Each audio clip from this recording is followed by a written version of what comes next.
Hi everybody. Thank you for sticking with it this long. There's slightly fewer people than stayed to see Sir Bob, but I really appreciate you staying right to the end. As I said, I'm going to make a few reflections on things that I've seen. I've been kind of bobbing in and out of sessions. You might have seen me throughout the day. But I'll just put you on standby now that the roving mics might come round and just ask you, what did you learn today? And what are you going to do differently as a result of Civil Service Live? Be exceptional. Because I don't know about you, the fact that you're still here makes me think you've had a good day, but I've had a fantastic day, and it's been a really good reminder for me of the important work that we do in the civil service, and so great to meet some fantastic and really committed people who are really quite buzzy about the opportunities that are around in terms of how we're going to reform the civil service and how we're going to invest in ourselves to improve our professionalism and to improve the skills of the civil service. So get ready for the mics when we come round to reflect back to me what you've picked up from today. So let me just pull out a few themes that I've picked up through my bobbing around in different sessions. I thought I'd reflect a bit about the unity in the civil service. I thought I'd reflect a bit more about professionalisation, not least as head of profession for the operational delivery profession, of which I think probably this profession dominates this audience. What I saw in some really packed sites around the corner here doing personal development, talent management, how we invest in ourselves and our leadership, which was a session about courageous leadership here, and some real innovation about ways of working. So that's what I was going to kind of pull out. But I've just thought actually the day gave us a really fantastic invitation to do something different. What an invitation to be exceptional. It's a lovely title, and I hope you take it away and share it with colleagues in terms of that inspiration that we really are actually, not just want to be, but we are exceptional as the civil service. You must have met people today from different departments with whom you don't work. You think, crikey, what a job that is, and what an impact they have across the way this country runs, around the way the infrastructure of this country operates, about the services we offer to either to businesses or to vulnerable people in society. An extraordinary range of services that we offer in the civil service. And I start from the base that actually we are exceptional at what we do already. Those are extraordinary, as DWP was talking about in their session, how to be extraordinary scale and impact that we have right across the country. And we must never forget, actually, the important work that we do as civil servants. I would also reflect that being exceptional is actually what our people are. As I say, I've met some fabulous people here today, but I'm out and about across many departments as head of profession. As many of you know, I've been born and bred in DWP, but recently joined HMRC, which gives me a really good breadth of coverage across the operational part of the civil service. And I've met people in every single part of the country who are absolutely exceptional and do exceptional things every day. Whether that's those people that man the borders for us, keeping our country secure, whether it's the people in the job centres, helping people who've lost hope actually change their lives by finding them a job, skilling them up and getting them into work and their families back to a decent level of standard of living. And our tax professionals here as well, who do a fabulous job in terms of bringing in the money that pays for all the other departments to offer those important services. So being exceptional is what we do. I think today has been a reminder about how we can do that differently going forward, and some fantastic opportunities to think differently and to work together in doing that. So my first theme then I pulled out in going around different sessions, Bob mentioned it as well, the unified civil service. As I would say, having worked in both DWP and HMRC, we are not yet unified. Moving from one department to another is not that straightforward, and you can feel like you're in a different country in terms of the different ways of operating and the cultures that operate between just two of the big departments, let alone the whole remit of the civil service. As my predecessor said to me, as he left HMRC and noted where I came from in my predecessor department, he said, DWP and HMRC, they're like England and France because they're very close together and yet they absolutely detest each other. And while of course that isn't actually true, there's just that little smidgen of irony in there that of course two massive big departments that serve major parts of this country in terms of citizens, customers and businesses don't actually always align in the way that we do things. And there are plenty of opportunities for us to do more. So I heard themes today talking about common systems. There was a lady, wasn't there, in the Q&A earlier, sitting at the back there saying, well, why didn't we just buy one system together? We'd do all these procurements separately, which just seemed like a fantastic idea. There was a guy in the hub. If you went right round the back of the hub and right down the other side, there was a man standing on his own talking about procurement. And his idea is about how we procure better and more smarter together. And again, that seems sensible. There was a lot of talk about working together, and we do that, we join up our services, but sort of hints about kind of living together now as well. So, shared workspace, whether that's physical or virtual, hubs that we work together in. So our actual workspace should feel like a civil service workspace, not this department and that department, and never the twain shall meet in the middle. If you stood and looked at some of the professions sites, the team down here doing the operational delivery profession site, what the professions are doing are trying to make us look at what we do in commonality across departments, and operational delivery is the biggest, but the policy one, there are skills for justice out there, all sorts of different professions where it's really important that we take off our departmental hats and look at the civil service more broadly. And the professions is a really good way of doing that because it helps us recognise how similar the jobs are that we actually do, how transferable the skills are that we've actually got, and how if we work together we can actually deliver better services and actually enhance our own skills and capability together. So the opportunity to work together, to do things together, and I think Bob made a good point earlier also, this isn't just about central government. Central government working with local government is probably when we're at our best, because our customers and our services quite often only make sense to people when they become localised. And central government can create all those frameworks in which things and people make a difference at a local level.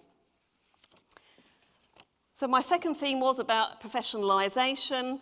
I do feel really, really strongly that this is a great opportunity for us as part of civil service reform, that we do professionalise ourselves right across the civil service. It gives us that important recognition that, again, whoever, was it a chap up in the balcony shouted up about, it's very easy to get a bit down in the dumps as a civil servant because there's lots of people telling you why we're not very popular, but actually there are lots of really positive things that we can say about working in the civil service, and we have some amazing skills. What professionalisation does is actually accredit those skills, gives us a common set of standards that we can work across, and really gives us that ability to put our heads up and our shoulders back and be really proud about the type of work that we do and the level that we have achieved. I'm working particularly hard in operations, which is a profession which is probably less mature than some of the others, like HR and legal, where they are really motoring in terms of that common profession working across departments. They have clear career pathways where people can move easily between departments. They have very clear accreditation and the qualifications. And if you are here and you are part of operations, operational delivery profession, I want you to know that that's how we will be too, because we have quite often been the profession that's been overlooked or undervalued, or we're the kind of generalists that do everything else when all the professions are getting on with the important work.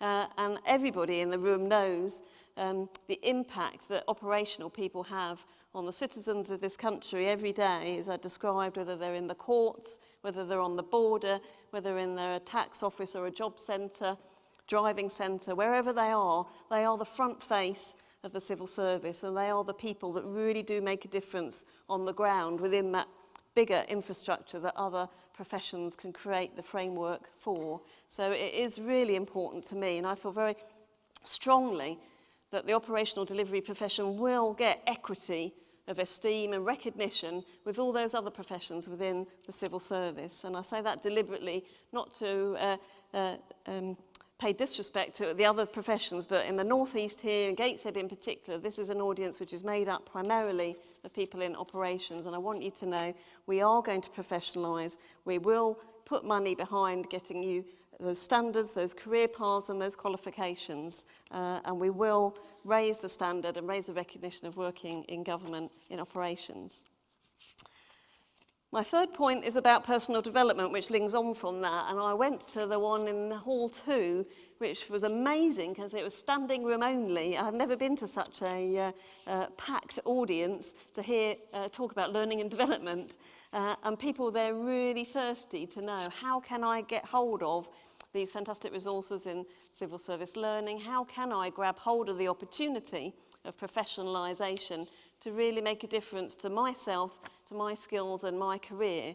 And some great advice being given out about not just doing the kind of formal learning, but making sure you're networking, because meeting people from other departments, building your networks will be part of how you develop your career in the future because of that unified civil service.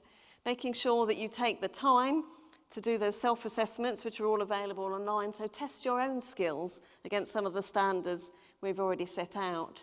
And then use things like shadowing, coaching, mentoring, as well as formal learning to actually keep yourself and yourself professionally developed. And that important commitment of getting your 5 a year, a minimum of 5 a year, to professionally develop yourselves is really, really important. I was so pleased to see everybody getting stuck into that and being really energised. Actually, this is something for us. You know, there is some real personal gain to be made, as Sir Bob was saying earlier, from civil service reform that we should grab hold of. My next theme is about leadership. So not everybody in the room may necessarily have a leadership role, but probably we all believe the civil service leadership could get better. And I've joined part of a session right first thing this morning called Courageous Leadership. And it's a taster of a session that the senior civil service and then the grades below that will be able to join in on later in the year.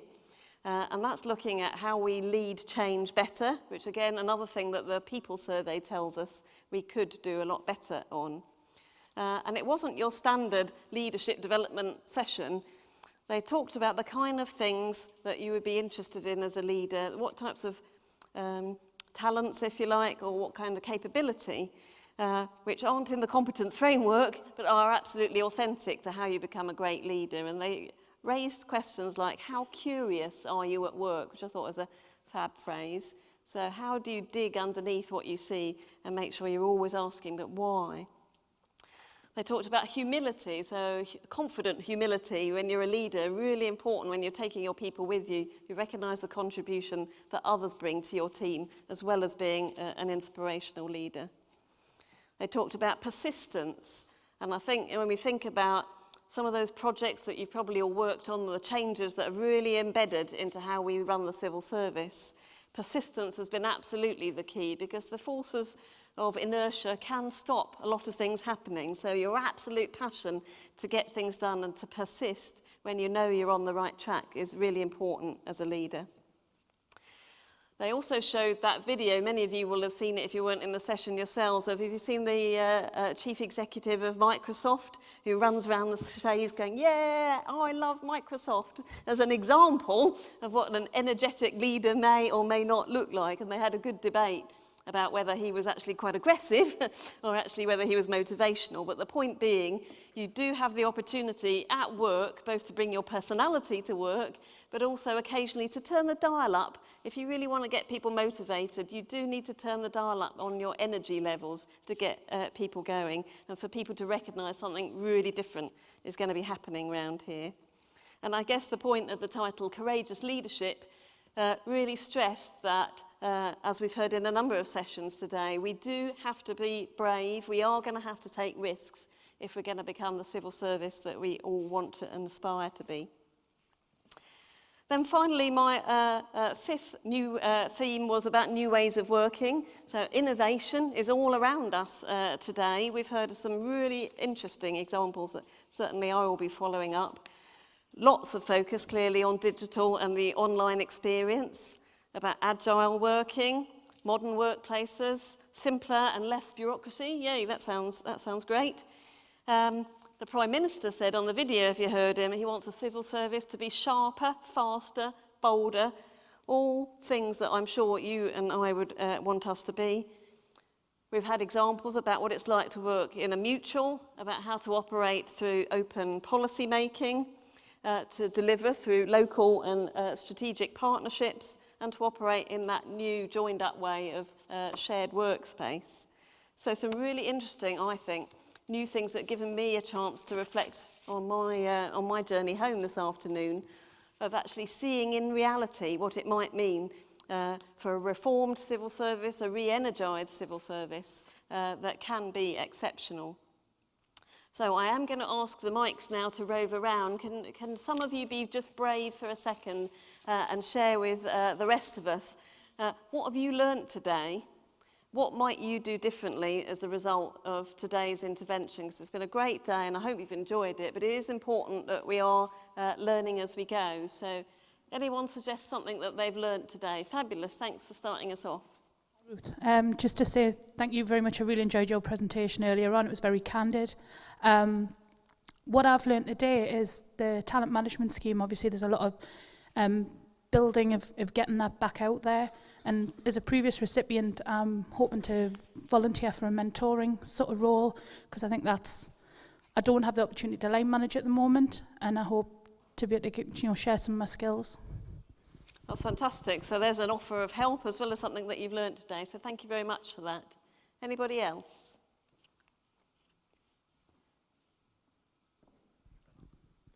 Hi, Steve Tay, DWP. Two things. Really good session on adaptive change and how to take that away and try and embrace that a little better within my part of the department. And also one thing, the point I think about leadership, that it's not attached to the hierarchy and the grade systems that we have in various departments. We can all be leaders. That's a fantastic point. Thanks, Steve, for that. And I think that certainly came out of the session I was on courageous leadership, is kind of grab hold of the leadership opportunity. It doesn't matter what your job is, what your grade is. That's got to be the culture that we go for now, is that we stop being stopped by whether it's process or whether it's bureaucracy or hierarchy. So thank you for that. Who else would like to share some learning today? Lady right in the middle, somebody can run down.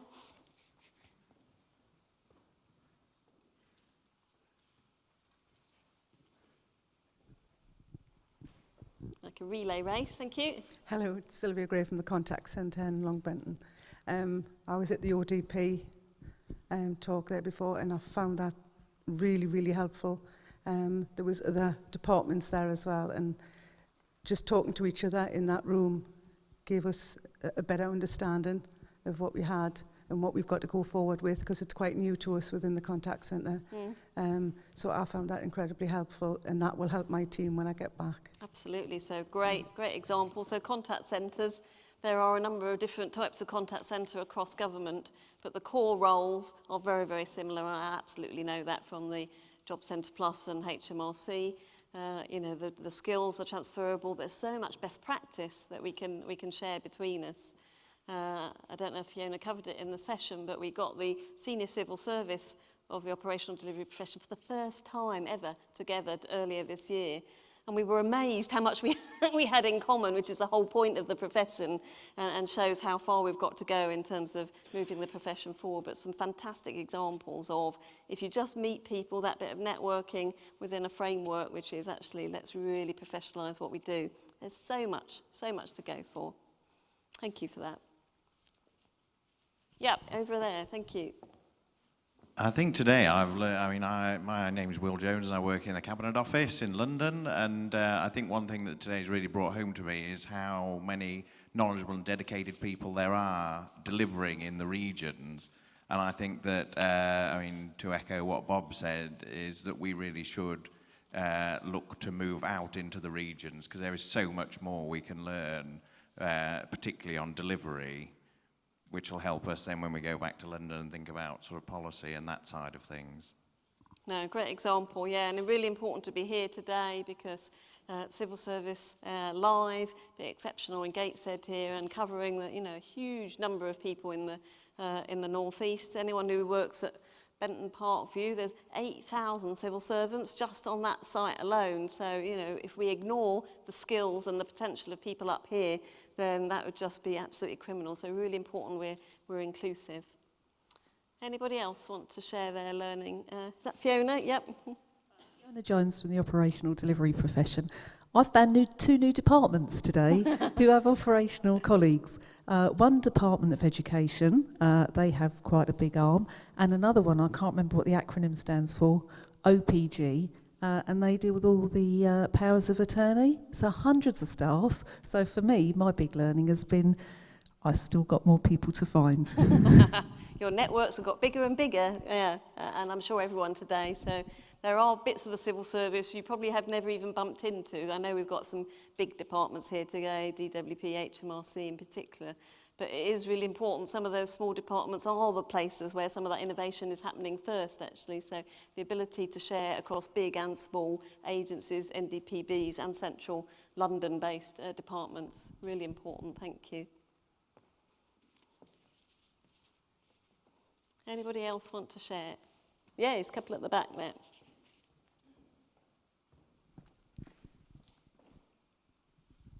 Hi Ruth, it's Chris Simpson here from HMRC. Hi. I think a couple of things that I've learnt today, particularly enjoyed the ODP session, but recognising again we've got more in common than we have got differences. And the other session that I went to today as a mentor was the speed mentoring. And can I just really highly recommend it in terms of it was both really invigorating for the mentors and the mentees. And it was something that was put on at kind of the last minute, so a lot of people didn't know about it. But it was a great way to meet different people from across the civil service and realise that just in 5-minute sessions, you can really focus on trying to help somebody with a particular issue that they've got. So it was a really good session. That's great, thanks Chris. And I know we've tried speed mentoring for one of our BAME networks, and it worked really, really well. So it's something that you can just take out of today. You can take it to your department or use it in your profession or do it in across your networks of that. Just that ability to have, what it was, 10 minutes or something either way, to have a really good career chat with somebody. It shows there are all sorts of innovative ways we can add value to each other and invest in building our skills and our career. Was there somebody up there behind you? It's Vicky Kay from the Department of Health, and I particularly enjoyed the session on adaptive change and the challenge of looking at some of the techniques I learned as an ontological coach that I can put back into my own department and offer to other departments to actually support that cultural and behavioural change. And I think it challenged me to sort of broaden my vision and widen my horizons in terms of the power there is in working together and in actually seeing a bigger vision. That's fantastic. So that means you've got the ability to do something different as a result of that. And I love the fact that you say that you're challenged. That's exactly what these sessions are about. If we don't go back feeling challenged or thinking differently as a result, then today hasn't been well spent. But I'm pretty sure even those people not with us in this final session will go back feeling that they made a difference from today. Yeah, next person at the back. David Crichton Office, Department for Work and Pensions. I think what's been really inspirational about today as a whole is not just what I'll be taking back to my work, but the fact that I went to a couple of seminars I wasn't thinking I'd end up going to, such as the one about posting in blogs and another one about influencing people. And it's the amount that you can also take back to use in your own personal life and to just round you out more in everything you do rather than just within your department or the civil service as a whole. Thank you. That's a great point. I know I was talking to somebody earlier about how we make sure people bring the whole of their experience, their life skills, and as they described it, bring your personality to work, as it were, that we really mustn't differentiate between this is who I am at work and this is who I am at home. You're constantly, aren't you, learning things out of work that are so useful in work, those of you who've got kids will learn many things about the digital ways of working way above what you can actually get in from your own department, but vice versa, things that you can pick up in a professional development session will be absolutely important and useful in your domestic lives and hobbies as well. So that's great to think that through. Anyone else? Okay, I think we'll call it a day there, but thank you for sharing what you've learned today. I'd like to echo Bob's thank you also, that please pass back to all your colleagues. Thank you for the amazing hard work that all across every single department we do exceptional work every day within the civil service, and it doesn't go unnoticed, even though it doesn't get to the front page of the Daily Mail. So thank you for your hard work. Thank you for your contribution today. I hope, listening to some of your points here, that everybody has gained quite a lot from today. It has had a really good feel about today, and I'm really pleased we've managed to get out of London into places like Gateshead and the North East to give you the opportunity to do this kind of thing more regularly, actually. Because I think what we've learned overall is, you know, what did it say on the charts behind Sir Bob earlier, is, you know, the world is changing and we do need to change with it. I don't think there's many people actually in the civil service who don't believe that there needs to be change in the way that we operate. There are thousands and thousands of people who work with us, for us, right across every department, who are really hungry to really make a difference. And that's why generally they've joined the civil service in particular. They really did want to make a difference to people's lives, to the way this country operates. And those jobs are exceptional jobs that you get the ability and the opportunity to actually do that. I know I feel both privileged in the role I do in HMRC, but equally privileged that I lead the profession that makes such a difference from an operational perspective. So we need to think about, how do all those thousands of people get the opportunity like you've had today, and I hope you'll go back and share with colleagues that you feel part of that revolution in the civil service. This is for you, not being done to you. Bob invited you to be part of shaping the future. There are so many things that we can do differently as the civil service. He gave some really quite aspirational ambitions in terms of the way we could do technology together, the way the departments could work together, the way we will work together to upskill ourselves to do the sort of job that the government wants us to do. So he did say, lead by example, and it sounds like we've got some great examples already of people who are going to leave here and do something differently as a result. So role modelling the kind of people, leaders, no matter what job that you do in the civil service, role modelling that kind of leadership behaviour, which is about not bureaucracy, not about process, but changing the culture to meet those Prime Minister's aspirations about faster, bolder, and being pacier.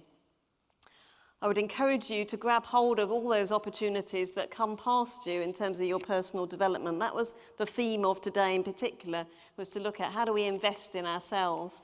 And those sessions, when I've spoken to people outside, have been very, very powerful, whether it's listening to people who have been on talent management programs or listening to civil service learning about the resources that are there that you can capture and grab hold of. It is very important that we grab hold of our own careers and make the most of those. So please grab the opportunity, work with each other across those networks, across the civil service, to make the most of what we really can be, what we are, which is an exceptional civil service. We are not, I don't think, having an ambition to deliver more for less, which is the theme of the spending review.